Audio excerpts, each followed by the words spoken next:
Nakakamangha at nakakagulat po ang pera na darating sa inyo dulot nito. Sa paglagay nito, magugulat ka sa resulta nito. Ito po ay magdala ng swerte sa iyo. At tuloy-tuloy po ang pasok ng pera na dulot nito. At kung pala rin, ikaw po ay makatanggap ng sobrang laki na halaga ng pera na ito po ay makakatulong sa iyo upang mag-umpisa na mabago po ang takbo ng iyong buhay at kasama ang iyong pamilya. Kaya guys, kung gusto mong malaman ito, panoorin niyo po ang video na ito, ituturo ko po sa inyo.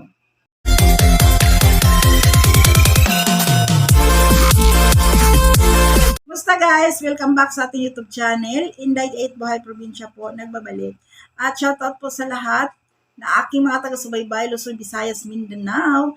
And then, ganun din sa ating mga OFW. Kumusta na po kayong lahat? At sana po, habang nanonood kayo sa mga videos ko, habang nanonood kayo sa video na ito po, nasa mabuting kalagayan po kayong lahat. At ganun din po ang inyong mga pamilya na nandito po sa Pilipinas, no? Sa mga OFW po nating mga kapatid. At sa video natin ngayon guys, pag-usapan po natin ang isa sa pinaka-importante po na maglagay kayo nito ngayon pong buwan na ito bago pumasok ang first solar eclipse po, no? At napakaganda nito dahil sa pamamagitan nito, ito po mag-attract ito ng swerte sa pananalapi, swerte sa trabaho, sa negosyo man yan, or sa iyo pong career, no? And then pwede ka ring makakatanggap dito ng malaki na halaga ng pera guys, no? Positive lang. Always think positive kasi pag once ikaw ay isang positibong tao, ma-attract mo talaga yung mga positive na bagay na mangyayari sa iyo pong buhay, no? Importante dito, magdasal po tayo, ipagdasal natin araw-araw ang ating mga pangarap. At ang ating connection sa mahal nating Panginoong Hesus, yun po pinaka-importante po, no? At ganun din po sa ating mga kapatid na mga Muslim. Ayan. Kahit po guys, iba-iba po ang ating paniniwala, walang problema doon. As long as naniniwala kayo sa ginagawa ninyo at naniniwala ka na talagang may swerte na darating sa inyo. At syempre po, pag may pangarap ka, trabaho at hard work po ang katapat nito, no? At magkakaroon ka dito ng resulta, magandang resulta po kung yun pong sipag mo ngayon, itudo mo na, no? So ngayon po, para mabilis mong matupad ang iyong mga pangarap, kailangan natin yung mga gabay, mga pampaswerte po. So sa video natin ngayon guys, ituturo po natin ang gamit ng asin, gamit asin po, at ang cinnamon powder, at ang bawang. So ito po ang ating isi-share ngayon. Itong tatlong ito, unahin po natin ang asin. Ang asin po ay isa sa pinakamalakas mag-attract po ng swerte. At ang asin ay nagtataboy po ito ng negative na enerhiya. At ang cinnamon powder, ito po ay swerte po sa pananalapi. Magaan ang pasok ng pera at nag-iimbita po ito ng swerte. Tuloy-tuloy po ang swerteng dulot nito. At ganun din ang bawang. Ang bawang naman, ito po ay nakakaalis po ng mga negatibong enerhiya at nag-attract po ito ng pera. So ngayon po guys, pag yung tatlo na yan, pag samasamahin natin, ito'y pinakamalakas na pampaswerte po. Isa ito sa pinakamalakas na pampaswerte na ating naibahagi po sa inyo. So ngayon po guys, gawin mo po ito na may lubos na paniniwala at buo yung paniniwala mo at naniniwala ka na may universe na mag-attract ka sa universe na masagot ang iyong mga wishes. Sagutin ang iyong mga wishes. So ngayon po guys, ang gagawin niyo po dito, pagising mo sa umaga, pwede mo itong gawin bukas. Pagising mo sa umaga, ihanda mo ang tatlong bagay na ito at kasama ang pentel pen. At pula po na kandila. Ayan, mayroon po tayong kandila guys. At kung wala kang pula na kandila, pwede yung puti na kandila ang isindihan ninyo. So once nasindihan na po yan, ilagay na siya dyan sa harapan.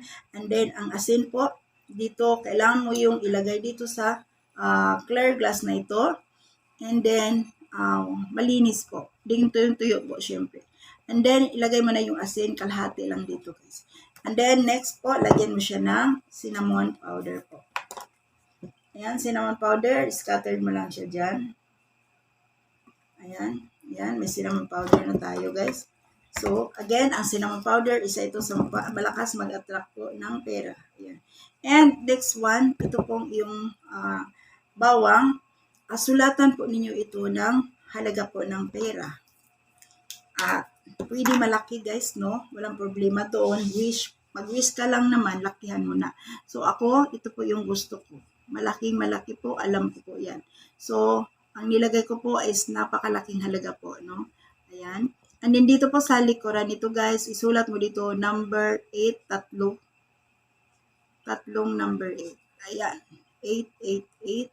And then sa likuran, halaga po ng pera, na malaki pong halaga ng pera.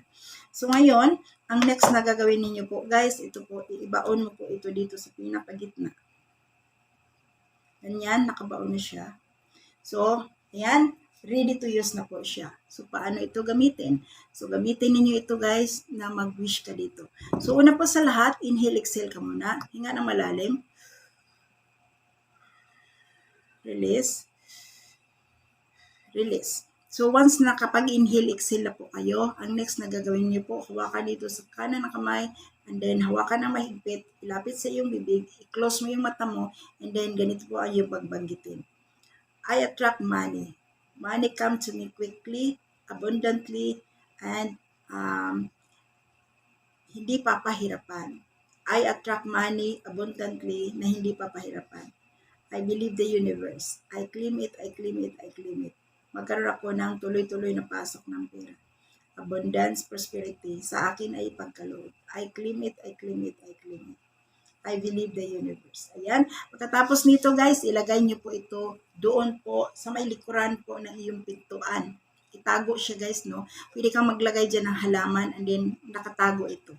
And then kung wala kang mapaglagyan nito guys, pwede mo po itong takpan ng pula na tela sa likod po ng pintuan. Takpan ng pulang tela para hindi siya makita. Guys, ang pampaswerte hindi po dinidisplay. Tinatago po ito. Okay? So, para hindi siya mausog. And then, hayaan mo lang siya dyan. And then guys, every morning kunin mo po ito. Humarap ka sa may silangan, mag-wish ka pa rin. Tuloy-tuloy po ang gawin ninyong kahilingan sa loob po ng 8 araw. Positive guys. And then, maniwala ka na may darating sa iyong swerte. Magulat ka guys. Magulat ka sa result nito. Ito po ay mag-attract po ito ng pagbabago sa takbo ng iyong buhay. No? Kasi po, itong tatlong ito, pag ito ay pagsamahin natin, napakalakas na pampaswerte ito. And then guys, palitan lamang ito po pag once na nagbasa na yung asin. Pero guys, malabo na magbasa ito kung hindi siya matamaan ng ulan. No? Hindi siya matalsikan ng tubig ng ulan. And then, hayaan mo lang yung bawang dyan. Pag yung bawang tumubo, kunin mo siya, itanim mo siya. And then, lagyan mo ng panibago pong bawang. Again, sulatan ng halaga ng pera. And then, yung number 888 na yan. So guys, pwede mo po itong gawin ngayon pong Friday, bukas. And then, pwede mo rin itong gawin ngayong Lunes po. Ngayon po, sa umaga po ng solar eclipse, no? April 8. So, yan po guys, maganda po itong pampaswerte na ito kasi magdala po ito sa iyo ng unexpected na pera na talagang ikatuwa mo ang resulta nito. Kaya guys, no, sa gustong sumubok nito, subukan mo kaagad gawin ito, no? At I'm sure na mayroon kang testimony na ibahagi sa amin dito. Kaya guys, no, wag nang magpatumpik-tumpik. At bago po tayo magtapos sa ating topic ngayon, iiwan ko ang aking Facebook name, Cecilia Umahoni, dito sa description. And then, kung ikaw man po ay naghanap ng online negosyo, ayan, tulungan po kitang mag-umpisa. Turuan kita. So, i-message nyo ako guys, kasi itong online business nito, pwede kang mabago ang buhay mo dito. Yan, positive lang. And then, dasal lang tayo. Thank you so much guys at lagi po kayo mag-ingat. I love you guys. Bye-bye. At huwag kalimutan po, i-share ang ating video na ito and then i-like. Subscribe na rin po guys kung hindi pa kayo nakapag-subscribe. Thank you so much guys. Bye-bye po. Bye!